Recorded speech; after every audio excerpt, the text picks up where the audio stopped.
हाय नमस्ते एवरीवन। तपाईहरुलाई हाम्रो च्यानलमा धेरै धेरै स्वागत छ। और आप लोग ने हमारा वीडियो को इतना ज़्यादा प्यार सपोर्ट किया उसके लिए बहुत बहुत thank you. And I hope आप लोग ने पार्ट 1 से लेके पार्ट 5 तक अभी सारे वीडियो देख चुके हैं। एंड जो ने हमें सब्सक्राइब नहीं किया है प्लीज सब्सक्राइब कर देना। एंड यस, अभी बिना टाइम आप लोग का लिए हम चलते हैं हमारा नेक्स्ट वीडियो पार्ट 6 की तरफ। सो पार्ट 6 देखने के पहले आई सजेस्ट एवरीवन, जिन लोगों ने नहीं देखा है प्लीज वॉच पार्ट 1 से पार्ट 5 तक, बिकॉज पार्ट 6 को समझने या पार्ट 6, 7 या आगे आने वाले पार्ट को समझने के लिए पार्ट 5 तक देखना बहुत जरूरी है। So let's start off with our part 6, जहां पर बेबिका कुवैत जाने वाली है। हाँ, तो लास्ट वीडियो में ऑलमोस्ट मैं निकल गई थी, तो मैं अंकित के घर से निकल के पहले अपने घर गई। हाँ, मुझे वो रह गया था ना कि हाँ, मेरे घर से निकलते वक्त हाँ, बहुत ही प्यारी सी चीज हुई थी। प्यारे से मोमेंट जैसे कि हमने आपको बताया था, या जैसे कि हमने आपको बताया था कि वो जो 20 दिन थे, एक ससुराल का ट्रायल चल रहा था, तो वो 20 दिन जो थे डिफिकल्ट दिन थे, थोड़ा मतलब अंडरस्टैंडिंग को बिठाने वाले दिन थे। लेकिन व्हेन वी से कि अंत भला तो सब भला, तो यस, यहाँ पर भी हमारी एंडिंग बहुत अच्छी हुई थी। एंड जब ये जा रही थी, जब ये आई थी, तब तो सबके मन में बहुत सारे सवाल थे। ऑब्वियसली मेरी मम्मी के मन में भी बहुत सारे सवाल थे, और बहुत सारे सवाल मेरी मदर ने इनसे किए। इन्होंने हर चीज़ को साबित करने की कोशिश करी। एंड फाइनली जब वो दिन आ गया था जाने का, it was the last day. तो लाइक मेरा मॉर्निंग का फ्लाइट था ना, तो मतलब 4 बजे से घर से हम निकल गए। तो ऑब्वियसली अंकित तो प्यार करते थे मेरे से, तो अंकित की आंखों में थोड़ा बहुत आंसू था। और जब मैं मम्मी को हक कर रही थी तब तो मुझे एकदम से रोना आ गया। मतलब आई डोंट नो, मैं बता नहीं सकती क्यों, बहुत मुझे रोना आ गया। इनफैक्ट मम्मी भी रोई। Yes. तो बेबिका ने मम्मी के पाँव छुए, एंड मम्मी ने बेबी को गले लगाया। एंड दोनों, बेबिका और मम्मी दोनों की आंखें नम थी। मेरी तो ऑब्वियसली थी ठीक है। तो उस नम आंखों से फिर मैं बेबिका को छोड़ने जा रहा था, this time to the Baroda airport. And मुझे ये पता था अपने मन में कि ये I think this is the last time that I am seeing Bebika now.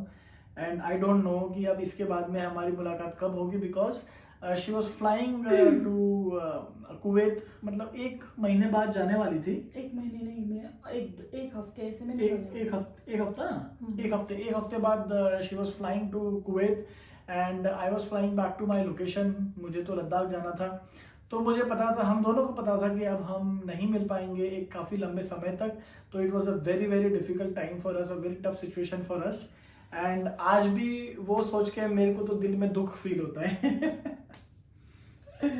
तुम ओ देखो, ये देखो, आज बेबिका को खाना बनाते बनाते लग गई। तो आज ये मेरे लिए अच्छे वाले मस्त पकोड़े बना रही थी, जिसमें इसको लग गया। तो आई होप कि जल्दी से ठीक हो जाए।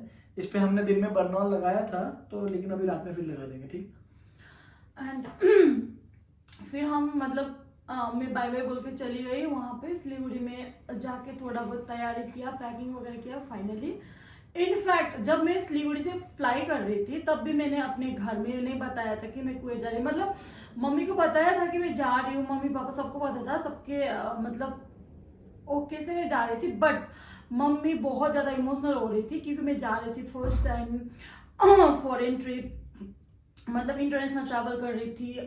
मेरे साथ सिर्फ एक मेरे फ्रेंड थी दार्जिलिंग की, तो उनके साथ मैं जा रही थी। तो मतलब मम्मी बहुत ज़्यादा टेंशन में थी, तो मुझे कितना रोकने की कोशिश किया उन्होंने कि मत जाओ मत जाओ मत जाओ बोल के, लेकिन मुझे जाना ही था। तो मैं मतलब मम्मी को बिना बताए चली गई कि मम्मी मैं आज जा रही हूँ। मैंने मम्मी को नहीं बताया, मैंने मम्मी को बोला कि मैं दशहरा के बाद जाऊँगी। बट मैंने सोचा कि मैं मम्मी को वहाँ पहुँच के बता दूंगी। बट यस, मैंने पापा को बोला कि पापा मैं आज जा रही हूँ, आज मेरा फ्लाइट है, बट मम्मी को मत बताना। लेकिन मम्मी तो दिन में कितना बार मेरे से बात करती थी, तो मेरा फ़ोन अभी फ्लाइट में ऑफ होता है, ये होता है वो होता है। तो जब मैं यहाँ से मेरा फ्लाइट था यहाँ से सिलीगुड़ी से बागडोगरा एयरपोर्ट से मुंबई से दुबई दुबई से कुवैत। तो ऐसा हुआ, तो मैं जब हम लोग का होल्ड ले आउट था दुबई में 9 आवर्स ना, और 15 आवर्स, नो 15 आवर्स का, मुंबई में था 9 आवर्स का। तो मुंबई में तो मैं और मेरा फ्रेंड होटल में रुके थे। फिर उसके बाद में जब हमने मुंबई से जब इंटरनेशनल फ्लाई किया, तो वहाँ पे जाके बहुत दिक्कत हुआ हमें दुबई में जाके। वहाँ पे क्योंकि 15 आवर का होल्ड था हमारा, तो हम एयरपोर्ट के अंदर ही रुके। तो मैंने तो तबीयत खराब हो गया था, वहीं से मुझे मतलब कफ सर्दी स्टार्ट हो गया था। देन यस फाइनली हम जब फिर वहाँ 15 घंटे के बाद वहाँ से हम जब कुवैत पहुँचे, तो इतना ज़्यादा गर्मी, मुझे ऐसा लग रहा था जैसे मैं एयरपोर्ट से बाहर आई तो मुझे ऐसा लग रहा था कि मतलब किसी ने मेरे पास में एक आग जला के रखा हुआ है। देन यस 3 बजे हम पहुंच गए थे वहाँ पे कुवैत में, सुबह के 3 बजे। तो हम लोग का कोई दार्जिलिंग है, वहाँ पे फ्रेंड लोग थे, तो उन लोगों ने खाना वगैरह बना के रखा था हमारे। जैसे हम गए तो हमें वहाँ पे रूम दिया, बेड दिया, सब कुछ। देन हमारा मैं यहाँ, अंकित वहाँ का लाइफ स्टार्ट हो गया। तो मैं तो पहुंच गया अपनी जगह पे लद्दाख में, ये पहुंच गई अपनी जगह कुवैत में। एंड देन मैंने रियलाइज़ किया कि हमारा जो टाइमिंग है वो अलग अलग है। सो बिकॉज इनका टाइमिंग मेरे टाइमिंग से 2.5 आवर्स पीछे था। सो इंडिया में मुझे जल्दी उठना पड़ता था, ये रात को लेट सो सकती थी क्योंकि इसका टाइम लेट था। सो ऐसे करते करते व्हाट यूज्ड टू हैपन कि धीरे धीरे हमको टाइम मैनेजमेंट हमने सीखा। सबसे पहले क्या किया, मैंने अपने मोबाइल में कुवैत का क्लॉक डाल लिया, जो विजिट होता है ना, तो उसमें अपने मोबाइल में मैंने कुवैत का क्लॉक ऑन कर लिया। और अब मैं अपना जो भी काम था, लाइफस्टाइल थी, जो भी मेरा रूटीन था, या मुझे खाना खाना है, या मुझे जिम करना है, या मुझे कुछ पढ़ाई करनी है, ऑफिस का time, I used to manage everything मतलब बेस्ड कि कुवैत के टाइमिंग और इंडिया का टाइमिंग मिक्स एंड मैच करके धीरे धीरे टाइमिंग को मैच करते हुए फिर हम लोग आगे बढ़ते गए। और वो मतलब जैसे रात को अब ये अगर आ रही है अपने जॉब से वापस आती थी तो 9:30 के आसपास वापस आती थी, कभी 10:30 के आसपास आती थी। कभी शिफ्ट में जॉब चल रही है तो कभी अर्ली मॉर्निंग जाना होता था, कभी लेट नाइट जाना होता था। So accordingly I also used to sleep here, I used to manage my time 2.5 hours here and there. तो मान लीजिए कि कभी इसको रात को 11 बजे जाना है तो मेरे लिए तो 1.5 हो गई है। हाँ, ऐसा होता था। और 1.5 होने के बाद में मुझे तो सुबह अगेन 6 o'clock उठना है। So it was a very difficult time with respect to time managing. बहुत डिफिकल्ट, 2.5 आवर का भी बहुत ज्यादा डिफरेंट, बहुत ज्यादा लाइफ में इफेक्ट पड़ता है। वही 2.5 फिर धीरे धीरे से अभी लॉन्ग डिस्टेंस रिलेशनशिप शुरू हो गई तो हम दोनों को एक्सपीरियंस नहीं था, हम दोनों को पता नहीं है कि क्या करना है, कैसे हैंडल करना है। एंड नाउ इन दिस ये टाइम वाला गैप जो था, ये बहुत बड़ा टाइम गैप था। मतलब शुरू में तो we hold on to each other, हमने मैनेज करने की कोशिश करी, बट देन धीरे धीरे मतलब ऐसे थकान सी होने लगी। पहले तो क्या था, नया था, तो मतलब मैं भी ज्यादा रूम में ही रहती थी क्योंकि ज्वाइनिंग होने में मुझे थोड़ा सा टाइम लगा था, क्योंकि मेरा मेडिकल ये सब चल रहा था वहाँ पे। तो पहले तो थोड़ा बहुत हो गया मैनेज, बट जब मैं ड्यूटी जाना स्टार्ट किया, जब मैंने ज्वाइनिंग किया, उसके बाद अंकित का भी ड्यूटी रहता था, तो बहुत ही ज्यादा डिफिकल्ट। जहाँ पे अंकित रहते थे वहां पे -23 -26 तक ऐसा जाता था। तो फिर अंकित को ऊपर से नींद नहीं आते थे, वहां पे अच्छे से नींद नहीं होते थे ना इनका। तो फिर उसके बाद भी मतलब हम दोनों का टाइमिंग जोन बहुत ही चेंज, वहाँ पे मतलब ऑक्सीजन की कमी है, वहाँ पे आपको बिकॉज ऑक्सीजन की कमी है तो आपको नींद में प्रॉब्लम आती है। You have continuous problem of stomach, वहाँ पे खाने की वजह से, क्लाइमेट की वजह से, at an altitude of more than 12,000 14,000 feet. तो ये सारी प्रॉब्लम आ रही थी, और साथ में रात को सोना नहीं है या इंतजार करना है, बात करना है। तो शुरू में तो हमने किया, बट देन धीरे धीरे started becoming a problem. In fact हम लोग की झगड़ा शुरू हो गया था हम लोगों का। हाँ। मैं बेबिका को बोलने लग गया था कि यार मैं सो नहीं पा रहा हूँ, ये टाइमिंग ठीक नहीं है, I am not able to sleep. And then मतलब ऐसा था कि या तो हम सो लें तो हमारी बात नहीं हो पाएगी, देयर वर डेज वेयर मतलब हम पहले तो कभी एक दूसरे को गुड मॉर्निंग गुड नाइट करे बिना कभी ना उठे ना कभी सोए, but now when she went to Kuwait तो फिर अब ऐसे होने लग गया कि ना तो मैं मैसेज कर सकता हूँ, बिकॉज अगर मैं मैसेज करूँगा तो she must be sleeping, she अगर ये मैसेज करती है तो मैं ऑफिस में हूँ, एंड मतलब इनको भी सुबह सुबह उठ के ऑफिस जाना है, ड्यूटी पे जाना है, मुझे भी सुबह सुबह उठ के ऑफिस जाना है, टाइमिंग्स वर नॉट मैचिंग। ऐसा होता था अंकित जब ऑफिस में रहते थे तब मेरा नाइट ड्यूटी करके मैं जब सो रही होती थी, हाँ। मैं नाइट ड्यूटी करके मतलब आते टाइम अंकित को फोन भी नहीं कर सकती थी, क्योंकि जब मैं आती थी तब इंडिया में शायद 4-3 ऐसे इंडिया का 4 बजे 3 बजे ऐसे में आती थी, तो हम लोग का बहुत ज्यादा डिफिकल्ट हुआ, बहुत ज्यादा, है ना। फिर दिन में भी कभी ऐसा होता था कि दिन में if in the day time she is free तब मुझे नींद आ रही होती थी, बिकॉज मैं सुबह 5 बजे 6 बजे को उठा हुआ हूँ। तो अब अगर बात भी कर रहे हैं एक दूसरे से तो मुझे नींद आती थी, तो शी यूज्ड टू से कि आप तो सो रहे हो। रात में कभी ऐसा होता था तो आई यूज्ड टू से कि तुम तो सो रही हो या तुम तो ऑफिस में हो, और ऑफिस में फोन अलाउड नहीं था, इनकी ड्यूटी में फोन अलाउड नहीं था। So plus long distance relationship, communication gap आने लगी, you know there were things that we were not sharing with each other because हमारे पास में टाइम ही नहीं था शेयर करने का। तो इस तरह से धीरे धीरे वो लॉन्ग डिस्टेंस रिलेशनशिप अपना खेल खेलने लगा, प्रॉब्लम्स आने लगी, एंड हमें तो रियलाइज ही नहीं हो रहा था कि क्या हो रहा है। बट कुछ समय बाद वी रियलाइज दैट अभी सब कुछ ऐसे ही चलने वाला है, तो हमें इस चीज को मैनेज करना होगा, and we should let each other sleep each other, मतलब अपने अपने टाइम से मैनेज करो, अपने टाइम से उठो, अपने टाइम से खाओ, अपने टाइम से सो, अपना ध्यान रखो, and yes this is what we were doing, and then धीरे धीरे you know things got settled, because क्या है ना कि आपका रूटीन आपके लिए बहुत इंपॉर्टेंट है। मतलब आप टाइम से उठोगे, आप ऑफिस जाओगे, आप खाना खाओगे, आप अपना जिम करोगे, अपना फ्री टाइम लोगे, अपना मी टाइम लोगे, और you know everything was very important, and so for her also, क्योंकि इनको भी बाहर घूमना होता था। तो अगर ये बाहर घूमना चाहती है तो उस समय मैं फ्री हूँ और मैं बात कर सकता हूँ, और अगर ये बाहर घूमने चली गई उस समय और जब तक ये वापस आएगी तब तक मेरा सोने का टाइम हो जाता था। सो हम तो ये बाहर घूमने भी नहीं जाती थी उस समय। मतलब see long distance relationship is so tough, you are in a very beautiful country, मतलब वहाँ पे इतना पैसा है, इतनी अच्छी गाड़ियां हैं, इतने अच्छे मॉल्स हैं, and you are in a very beautiful country, आप वहाँ पे जा नहीं पा रहे हो because you are committed, and मन में लगता है ना यार this is my me time, आए अब मैं इतनी दूर आई हूँ तो मैं घूम लेती हूँ, बट शी सेक्रीफाइज्ड मुझे नहीं लगा, she sacrificed, and I have promised her कि one day I take you just for घूमने फिरने के पर्पज से। लेट्स सी भगवान करे वैसा दिन आ जाए कि मैं इनको फिर से इंटरनेशनल ट्रिप लेके जाऊंगा घुमाने फिराने के लिए, और वो जो इन्होंने सेक्रीफाइस किया है मेरे लिए वो शायद मैं फिर से इनको दे सकूं। बट ऐसा होता था वहाँ पे मतलब सब कुछ थोड़ा पास पास में था। अगर मैं बाहर घूमने मतलब कोई शॉपिंग करने, कुछ इम्पोर्टेंट चीजें लेने के लिए जाना भी होता है, तो मैं मतलब जाती थी अंकित को लेके। मैंने अंकित को बहुत सारी जगह पे जहाँ पे मैं गई हूँ वहाँ पे मैंने अंकित को भी लेके गई, like video call. Maximum time हम कोशिश करते थे कि हम लोग वीडियो कॉल पे रहें, और मैं ऑफिस के टाइम पे भी फोन उठा लेता था।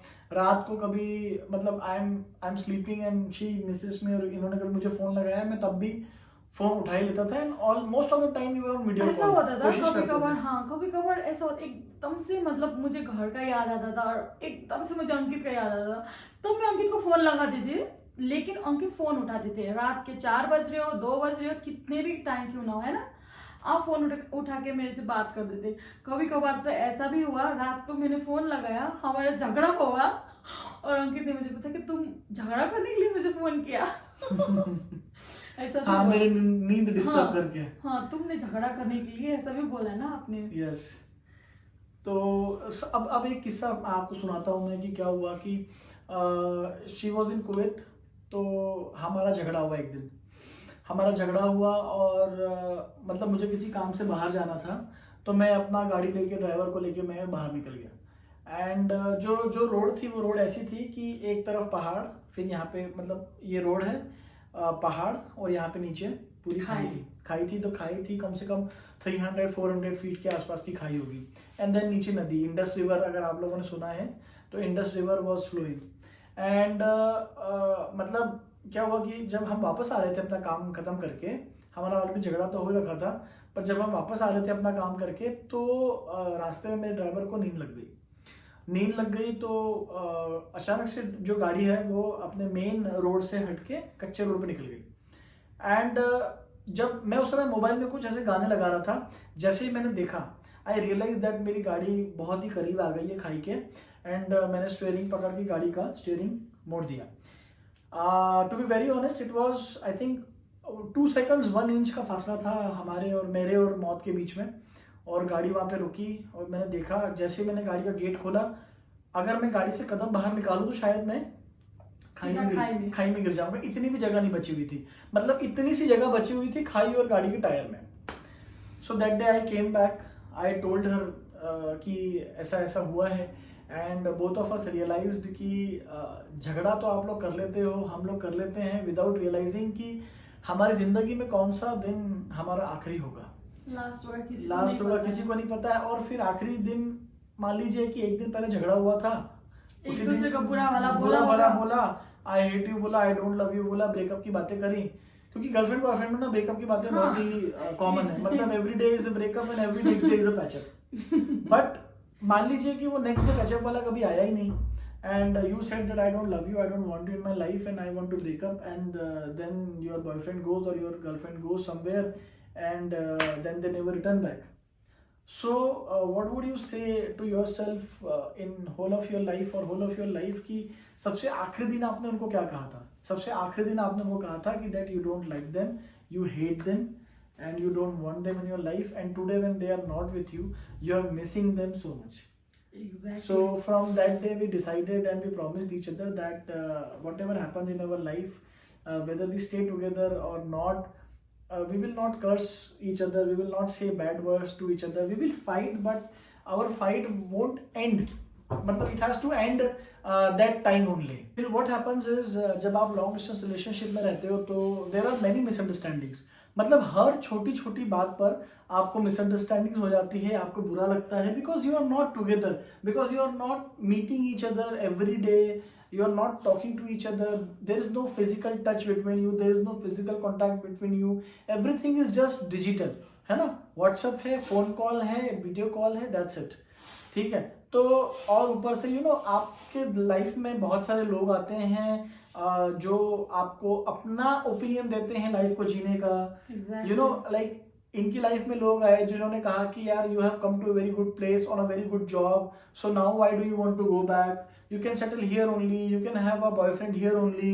Exactly, every day सब लोग मुझे बोलते थे कि इधर बॉयफ्रेंड बना लो, कि वो इंडिया में है तो ठीक, कोई बात नहीं, इधर भी बना लो। इनफैक्ट ऐसे भी बोलते थे लोग, क्योंकि वहाँ पे ना मतलब हर कोई ऐसे, मतलब मैं नहीं बोलती हूँ कि हर कोई ऐसा है, ऐसा करता है, but the culture is like that only. आप मतलब यू नो आपकी फैमिली यहाँ पर है और आप वहाँ दूर रहते हो, तो you know everyone tries to find love, कोई गलत नहीं है उसमें, बट देन क्या वो सही है आपके रिलेशनशिप स्टेटस के हिसाब से?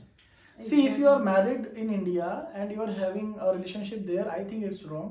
If you are having a committed boyfriend here in India and you are doing something else, there is wrong. Yes, but if you are free from both the angles, then you are obviously free to enjoy your life. So अभी again the people were suggesting, लोग baby को suggest कर रहे थे कि अब आप क्यों जाना चाहती हो वापस, you be here, it's a good country, good job, मत जाओ, यहीं रह जाओ। इनफैक्ट मतलब वहाँ पे मेरे जितने भी कलीग्स थे, मेरे वहाँ पे जॉब में, और मेरा रूममेट्स हो गया, और वो जहाँ पे अकोमोडेशन में हम रहते थे वहाँ पे एवरीबडी नोज अंकित, क्योंकि मतलब मैं सबको बोल के रखा था मेरा बॉयफ्रेंड है अंकित, मेरा बॉयफ्रेंड है अंकित। आई डोंट नो, वो लोग पर्सनली नहीं जानते थे, लेकिन सबको ऐसे पता था कि इसका एक बॉयफ्रेंड है अंकित जो इंडिया में है।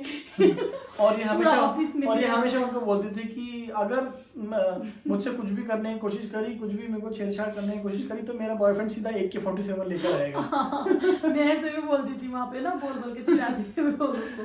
तो व्हाट हैपेंड इज यस, अब क्या होता है कि जब आप लॉन्ग डिस्टेंस रिलेशनशिप में हो तो लोग भी आपके बीच में दरार डालने की कोशिश करते हैं, इनफैक्ट फ्रेंड्स लोग भी। तो हम भी कोई ऐसे तो है नहीं, हम भी उस सिचुएशन से गुजरे, and a very close friend of bebinca who tried हमारे बीच में दरार डालने के लिए। इनफैक्ट पहले तो उसने मुझे बोला कि तुम ऐसे मतलब अभी भी कितने सारे लोग कमेंट करते हैं ना, वो भैया ये धोती वोती, मतलब पहले तो उसने मुझे पूरा बोला, कन्विंस किया कि तुम क्यों हो उसके साथ ऐसा ऐसा बोल के। फिर उसके बाद में फाइनली मेरी बात नहीं माना, तो उसने सारा एविडेंस मतलब वो छोटी छोटी बात बोले कि ना, इनफैक्ट अंकित को डायरेक्टली फोन लगा के बोला कि तो वन डे मेरे मोबाइल पे कुछ मैसेजेस आते हैं, कुछ फोन कॉल मेरे को आया एंड मुझे कुछ कुछ बोला गया, but I was very clear in my mind that ये जो भी हो रहा है ये सब गलत है एंड ऐसा पॉसिबल है नहीं। और in fact to be very honest कि अंकित की जगह पे और कोई लड़का होता और लाइक और कोई भी लड़का होता तो वो लड़का का बात मान के शायद मेरे से ब्रेकअप कर लेते, हो सकता है झगड़ा कर लेते, बहुत बड़ा झगड़ा हो जाता, इनफैक्ट ब्रेकअप तक हो जाता। बट हमारा झगड़ा भी नहीं हुआ। अंकित ने बहुत ही अंडरस्टैंडिंग दिखाई तब, और वो बात को बहुत ही मेच्योरली हैंडल किया। इनफैक्ट उन्होंने मुझे सिर्फ और सिर्फ इतना पूछा कि कॉन्फ्रेंस कॉल पे लेके मुझे, वो लड़का और अंकित कॉन्फ्रेंस में लेके इतना पूछा कि बेबिका ये ऐसा ऐसा बोल रहा है, ये सच है? मैंने बोला नो अंकित। तो बस अंकित ने बोला कि हाँ ठीक है ब्रदर, आप फोन रख सकते हो। उस लड़का को बोला, मतलब हो सकता है अंकित के जगह पे और कोई होता। मेरा सारा फ्रेंड लोग जो मेरा क्लोज है, मतलब जैसे हो गए योगेश, मेरा सिस्टर, सब लोग ने ये बोला अंकित के जगह पे और कोई होता तो यहाँ पे बहुत बड़ा बवाल हो जाता। हाँ, वो बोला था। अंकित था। हाँ बोला था। हाँ सीरियसली। हाँ, रफीजा ने, योगेश ने, वो तो अंकित ने इतना अच्छे से हैंडल किया वो सिचुएशन को कि thank you so much. Yes, so it happens because देखिए ये ज़रूरी है आपको ध्यान रखना कि ऐसी चीज़ें होंगी और उस समय आप क्या रिएक्ट करते हो, it is your responsibility, it is your relationship that you have to manage. So लोग बीच में आते हैं, वो क्या कह रहे हैं उससे आपका कोई लेना देना नहीं है।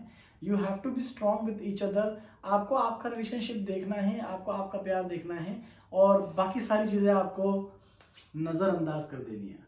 और which is what we did and because we did that is the reason कि हम लोग का रिलेशनशिप हमेशा आगे बढ़ता रहा, फ्लोरिश करता रहा और कभी भी ऐसा नहीं हुआ कि मतलब हम लोगों ने सोचा कि अब हम गए। हाँ, ऐसा नहीं, झगड़े हुए हमारे बीच में, 2 दिन हमने बात नहीं करी, 3 दिन हमने बात नहीं करी, ऐसा हुआ है। मतलब वो लेकिन बहुत ही कम हुआ, क्योंकि अंकित के साथ झगड़ा नहीं ऐसा होता था, झगड़ा होता था लेकिन अंकित आज झगड़ा हुआ, झगड़ा करके फोन रख के सो गए। कल सुबह बहुत ही कूल अच्छे से है ना, नॉर्मली, क्योंकि कल सुबह हो गया नया दिन नया शुरुआत। यस, आज आपका झगड़ा हुआ, next day just leave it, be normal. तो I used to message, I used to मतलब नेक्स्ट डे मॉर्निंग में उठ के मैं तो हाय गुड मॉर्निंग नॉर्मल। जैसे आज आपको बहुत बुरा झगड़ा हुआ, कल सुबह में उठा, कल सुबह उठ के मैंने hi hello good morning normal की तरह अपना जो सेल्फी हम लोग रोज एक दूसरे को शेयर करते थे उठते से ही सेल्फी शेयर करते, वो शेयर किया, इसका कोई रिप्लाई नहीं, कोई हाय हेलो नहीं, कुछ भी नहीं। तो she continued with her angerness, but मैंने आई वाज कूल, मैंने ठीक है अब दिन भर बात नहीं हुई, फिर आए घर पे, फिर सो गए, नेक्स्ट डे मॉर्निंग में फिर से हाय हेलो फोटो।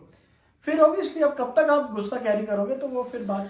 तो फिर क्या हुआ, फिर वहां पे मैं अर्निंग स्टार्ट हो गया, तो मैंने धीरे धीरे अंकित के बर्थडे पे मैंने खुद को गिफ्ट किया ये चेन ये जिसमें ए लिखा हुआ है अल्फाबेट। दिखाओ ना आगे थोड़ा। हाथ हटाओ, ये देखो ये ए लिखा हुआ है इस पे, तो she gifted herself chain and locket जिसके ऊपर ए लिखा हुआ है। हाँ, क्योंकि मुझे ज्यादा ज्वेलरी वगैरह पहनना पसंद नहीं है, तो मैं बहुत ही छोटा छोटा चीजें पहनना पसंद करती हूँ, तो मैंने एक छोटा सा ये ले लिया, तो मुझे बहुत खुशी मिली थी तब।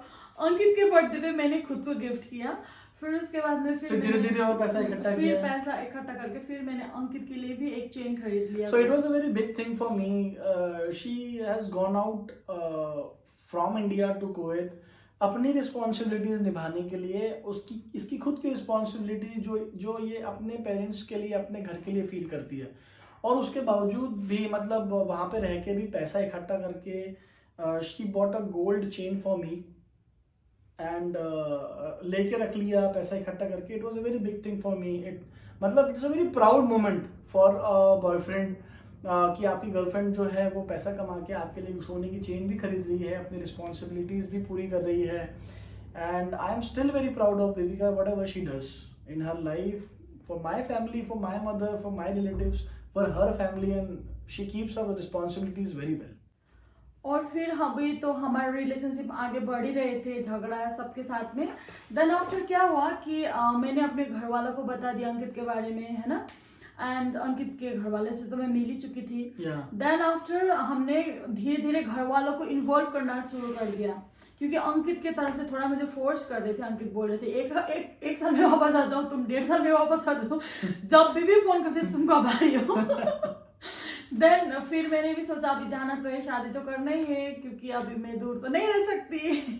देन फिर तो क्या किया, व्हाट हैपेंड इज मतलब धीरे धीरे मेरा interaction with her family, mummy papa, इनके रिलेटिव्स, ब्रदर सिस्टर से बढ़ने लगा।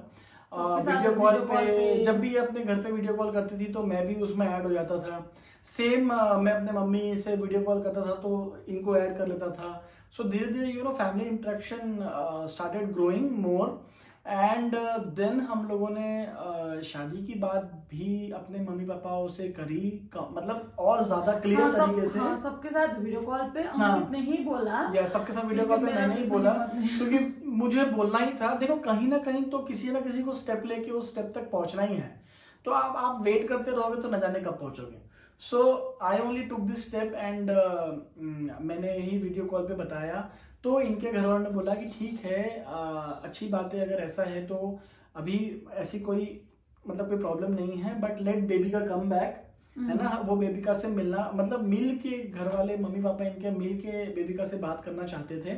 उसके बाद फिर अंकित से भी मिलना चाहते थे, उसके बाद मुझसे मिलना चाहते थे। अभी तक भी हमने बताया नहीं था इनके घर पे कि ये मेरे घर पे आके रह के जा चुकी है, अभी तक किसी को कुछ नहीं बताया, ठीक है। तो फिर बातें चलने लगी, मतलब they started talking to me like a boy whom their daughter likes, loves, और they were also waiting for her to come back. मैं भी चाह रहा था कि ये वापस आ जाए, मेरे घर वाले भी चाहते थे कि ये वापस आ जाए। देन शादी की बात भी धीरे धीरे चलने लगी, लेकिन वो उस जगह पे रुक गई जब बोला कि ठीक है बेबिका को वापस आने दो, बेबिका से बात करके फिर आगे बात करेंगे। So there was something which Bebika के पेरेंट्स बेबिका से बात करना चाहते थे, face to face, yes, face to face. तो अब धीरे धीरे टाइम निकलता गया, मेरा फिर से ट्रांसफर आ गया। 2 साल कंप्लीट होने वाले थे तो मेरा फिर से ट्रांसफर आने वाला था। तो मेरे 2 साल तो उस लोकेशन पे कंप्लीट होने वाले थे, और इनका 1 ईयर 6 मंथ या सॉरी इनका 1 ईयर 6 मंथ या 8 मंथ वहाँ पे कंप्लीट होने वाला था। तो I told her to come back. In fact she didn't want to come back because थोड़ा सा रिस्पॉन्सिबिलिटी इनका जो था, जो इन्होंने अपने दिमाग में सोचा हुआ था कि वहां पे जाके मैं ये करूंगी, मैं इतना कमाऊंगी। ऐसा नहीं है कि मेरे मम्मी पापा ने मुझे मतलब मम्मी पापा को मुझे देना ही पड़ेगा, कमाई करके ये करना ही पड़ेगा। बट होता है ना, एक डॉटर, मतलब एक मैं उस करके बेटी हूँ, फिर भी मैं बड़ी बेटी हूँ, तो होता है ना मैं मम्मी के लिए ये करूंगी, अपनी इच्छा, मेरे अपने ही मतलब अपने जो मैंने क्रिएट किया वो वाला इच्छा उन्हें मुझे ना बांध के रखा होता है। यस, सेल्फ टेकन रिस्पॉन्सिबिलिटीज आप कह सकते हैं। तो पर फिर भी मैंने थोड़ा सा फोर्स किया कि ठीक है थोड़ा सा समय आप ले लो, उसके बाद आ जाओ। लेकिन धीरे धीरे सिचुएशन ऐसी बन गई, क्योंकि जितना समय वहां पे लेगी फिर आने के बाद में भी तो उतना समय लगेगा ना, घर पे मनाने के लिए भी समय लगेगा, और मेरा भी समय हो गया था वापस वहां से निकलने का। So then I started forcing her, I started telling her कि यार इतना समय तो ऑलरेडी हो गया है, प्लीज अब और समय मत लो। और हर फोन कॉल पे वही बात कि कब आ रही हो। एंड फाइनली देन एक समय आया व्हेन शी वाज एबल। अब ये बहुत बड़ी कहानी है, हम आपको बताते हैं कि ये वापस आई कैसे, ठीक है। ये तो बहुत ही मतलब ऑसम सी कहानी है, please listen to it carefully. इनका जो समय था वो पूरा होने वाला था अक्टूबर में, है ना, अक्टूबर 2024। तो नहीं, तो रिन्यू हो गया था ना वापस, वो तो सितंबर में रिन्यू करा के अक्टूबर तक रिन्यू करा लिया था। 23 के अक्टूबर में मेरा कंप्लीट 1 ईयर हो गया था। एंड उसके बाद मेरा वीजा ऑलरेडी रिन्यू हो गया था। तो सितंबर में रिन्यू हुआ, 1 महीने पहले रिन्यू हो जाता है। तो सितंबर में रिन्यू हुआ टिल अक्टूबर 24, मतलब अभी का अक्टूबर 24। अब I wanted her to come back, तो बिकॉज वो वीजा गॉट रिन्यूड एंड अगर आपको आना है वापस तो she could have come back in October 23 में, ठीक है। बट अक्टूबर 23 में तो हम नहीं चाहते थे कि ये वापस आए, तो अक्टूबर 23 में भी नहीं आई, नवंबर भी हो गया। अब she has to apply for leave, जो कि मिलना नहीं थी, because there were so many cases जिसके अंदर मतलब people who are working there, वो लोग वापस मतलब वो किसी ना किसी बहाने से इमरजेंसी केसेस में छुट्टी आते थे, फिर वापस नहीं आ सकते आते थे। अब हमारे लिए भी वही इमरजेंसी केस था, but the case was something else, the case was, it was a love story case, ठीक है। So what we did is, हमने भी थोड़ा सा प्लान किया, और इन्होंने वहाँ पे बताया कि इनकी मदर की तबीयत ठीक नहीं है, and the doctor has told कि आपको एक घर का ही कोई फीमेल अटेंडर चाहिए जो कि घर पे रहेगा, मम्मी के साथ में हॉस्पिटल में रहेगा। And she told at her duty कि बिकॉज ये घर की बड़ी लड़की है तो इनको वहाँ पे जाना ज़रूरी है, मम्मी के साथ में रहना ज़रूरी है, मम्मी की देखभाल करना ज़रूरी है, क्योंकि छोटी बहन जो है वो इतना शायद सब कुछ कर नहीं पाएगी। तो उन्होंने वहाँ पे कुछ मेडिकल डॉक्यूमेंट्स मंगाए, एंड मेडिकल डॉक्यूमेंट्स इंडिया से मैंने अपने लैपटॉप पे बना के भेजे हैं। मतलब फेक मेडिकल डॉक्यूमेंट्स मैंने गूगल से टाइप करके, गूगल से डाउनलोड करके, उनको थोड़ा सा करेक्शन करके, कैसे तो भी करके, मतलब साइन करके मैंने फेक मेडिकल डॉक्यूमेंट्स यहाँ से इनको वहाँ भेजे, जो इन्होंने वहाँ दिखाए। फाइनली मतलब हम लोग तो ऐसे करके बैठे हुए थे कि काश ये मेडिकल डॉक्यूमेंट्स हमारे एक्सेप्ट हो जाए और कहीं हम फंसे नहीं। Those medical documents got accepted, and इनको लीव मिल गई वहां से, and then she came back, emergency leave मिल गई एंड शी केम बैक। एक बार मिलने के बाद जाओ नहीं जाओ आपकी इच्छा है। या ऑब्वियसली अब आप इंडिया में आ गए तो कुवैत वाले लोग आपको लेने थोड़ी ना आएंगे। एंड ये ना रोज वहाँ पे अपने अपार्टमेंट के टेरेस पे जाके ऐसे बोलते थे कि अंकित एक दिन वो आएगा जब, हाँ वहाँ से फ्लाइट बहुत निकलती थी ना, क्योंकि जहाँ पे मैं लोकेशन वो लोकेशन में मैं रहती थी जो एयरपोर्ट से बहुत ही पास में था, एंड मैं एवरीडे देखती थी, नाइट में हो दिन में हो, वहाँ से फ्लाइट उड़ती थी ना, तो मैं ना अंकित को वीडियो कॉल पे दिखाती थी, अंकित एक दिन मेरा भी फ्लाइट उड़ेगा यहीं से, जो यहाँ से इंडिया आ रहा होगा। मतलब आप अगर इंडिया में हो, आप यहीं पे हो, तो आपको उतना जगह का, खाना का, लोग का कुछ भी वैल्यू नहीं रहता है। जब अगर आप यहाँ से बाहर जाओगे ना, तब आपको ना इस जगह का, इस मिट्टी का, सबका वैल्यू होगा, ये मैं बोल रही हूँ। मतलब तो वो जो एक दिन वाली बात थी ना, हम जब भी बातें करते थे, शेयर करते थे वीडियो या फोटो या कुछ भी शॉर्ट क्लिप्स एंड एवरीथिंग, तो हम हमेशा ये कहते थे कि एक दिन ऐसा होगा जब हम फिर से साथ में होंगे, लाइक कॉफ़ी साथ में पीना, घूमना हाथ पकड़ के साथ में, या फोटो खिंचाना, या you know all those things that people do when they are in love. तो we always used to say कि एक दिन आएगा जब हम फिर से साथ में होंगे, जब हम फिर से ये सारी चीजें कर रहे होंगे। और फाइनली मुझे बिलीव ही नहीं होता था, इनफैक्ट मुझे ये भी नहीं होता था कि अंकित के साथ मेरा सच में भी शादी हो गया क्या, है ना। मैं कितना बार अंकित को पूछती थी, अंकित सच में हो गया क्या हमारी शादी, ऐसे कर करके। एंड फाइनली बिकॉज हम लोग बहुत ही स्ट्रॉन्ग थे एक दूसरे के साथ में इस रिलेशनशिप को लेके, finally the day came when she took a flight from Kuwait to Delhi. और मैंने भी अपने ड्यूटी पे बता रखा था कि चाहे कुछ हो जाए, मैं तो छुट्टी जाऊंगा ही जाऊंगा। मतलब मुझे कोई नहीं रोक सकता है। एंड पता है उस समय वहाँ पे बहुत कुछ ज़्यादा इंपॉर्टेंट काम भी चल रहा था जिसमें मेरा होना बहुत ज़रूरी था। तो मैंने अपने बॉस को पहले बता रखा था कि जो भी काम है मैं पहले ही कर दूंगा, मतलब 15 डेज इन एडवांस में दिन रात काम करके सारा काम खत्म कर दूंगा, लेकिन इस समय मुझे जाना ही जाना है, चाहे कुछ हो जाए। I can not stop my सेल्फ। And then she came to Delhi, and मैं भी पहुंचा दिल्ली में। एंड सुबह तुम लैंड करने वाली थी ना? हाँ, 3 बजे। तो मैं एक रात पहले पहुंच गया दिल्ली, ठीक है। एक रात दिल्ली पहले पहुंच के मैं गेस्ट हाउस में रुकने चले गया। एंड सुबह 3:30 के आसपास इनकी फ्लाइट लैंड होने वाली थी। तो वो टाइम लगता है ना वहाँ से, क्योंकि इंटरनेशनल फ्लाइट है तो वहाँ से डिपार्चर। क्या एक्सपेक्टेशन कर रही थी पता है? अंकित बुक के लेके आया होगा मुझे लेने के लिए, हाथ और पैर लेके आ गई। यार एक्चुअली हुआ क्या कि मैंने रात में ऑर्डर कर दिया था, वो फर्न्स एंड पेटल्स में मैंने रात को ऑर्डर कर दिया था, लेकिन वो सुबह मेरे को डिलीवर करना ही नहीं आया। अब वो नहीं आया तो अब मैं क्या करूँ? आई वॉज वेरी एम्बैरेस्ड कि my girlfriend is coming back, इतने मतलब 1.5 ईयर से ज़्यादा समय बाद she is coming back to India. और सुबह सुबह मैं एयरपोर्ट पे रिसीव करने जा रहा हूँ, और मेरे जैसे बहुत सारे लोग थे वहाँ पे आए हुए हैं, मतलब people who come to receive their family. कोई फ्रेंड्स अपने मम्मी पापा को लेने आए, कोई मम्मी पापा अपने बच्चों को लेने आए हुए हैं, and everyone was having bouquet. तो मैं ना बहुत वो था कि अब मैं क्या करूँ, मैं तो खाली हाथ आया हूँ। So what I did is I found some people standing there with bouquet. I went to them, and मैंने उनसे रिक्वेस्ट करी कि मैंने बुके ऑर्डर किया था, वो आ नहीं पाया, तो आई रिक्वेस्ट कि मुझे सिर्फ एक गुलाब का फूल दे दो। पूरा पूरा बुके तो चाहिए नहीं, बस मुझे सिर्फ ना एक गुलाब का फूल दे दो, बस उससे ही मेरा काम हो जाएगा। And then I kept waiting for her. ये मेरे ख्याल से 1 घंटे बाद बाहर आई थी। So when she came outside, मतलब ऐसा होता है ना, दिल की धड़कनें रुक जाती है टाइप, ठीक है। मतलब नॉर्मली क्या होना चाहिए कि व्हेन शी केम आउट, तो ये मेरे सामने आती है, मैं इनके सामने जाता हूँ, एंड यू नो हम दोनों एक दूसरे को देखेंगे और एक दूसरे की तरफ भागेंगे और एक दूसरे की तरफ जाएंगे। बट इसका अपोजिट हो गया हमारे साथ में। वो पता नहीं, वो मूवीज में दिखाते हैं क्या, रियल लाइफ ऐसा नहीं। मतलब हमारे साथ में क्या हुआ कि हम दोनों आई थिंक शर्माने लग गए थे क्या एक दूसरे से। मुझे तो बहुत ही ज्यादा शर्म आ रही थी, मतलब अब कौन है क्या है, ऐसा हो गया था मुझे बहुत।